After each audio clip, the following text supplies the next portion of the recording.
This past week, I had a customer try and stiff me on the balance for their party for the very first time. Last weekend, I face painted at a party, and right from the start, it was not one of my favorites. When you book with me, one of my very first questions is how many kids are you expecting?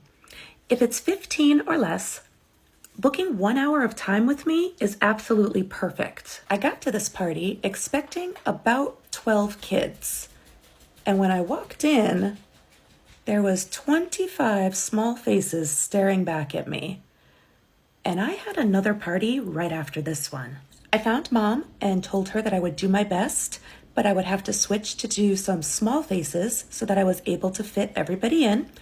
And her reply was, "You told us you'd be doing full faces.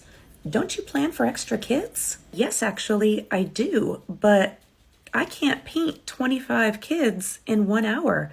2 or 3 extra faces is no big deal.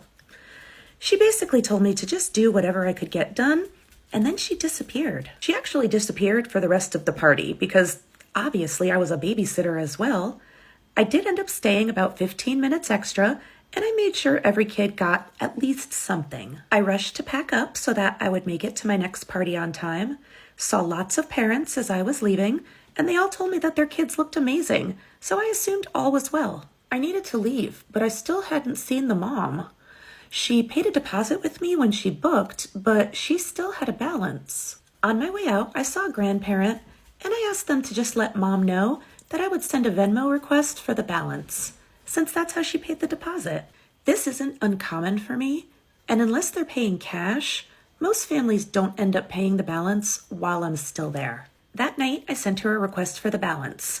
It hadn't been paid by the morning, so I sent her a Facebook message, which had been our primary form of communication. Prior to this, she had been a very fast and responsive parent when it came to Messenger.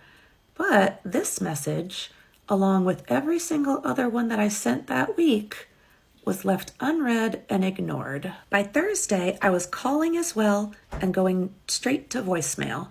And that made it apparent to me that she had no intention of paying this bill. This morning I had an idea, and I checked out her Venmo profile, and wouldn't you know, but the grandparents were the first 2 people on her friends list.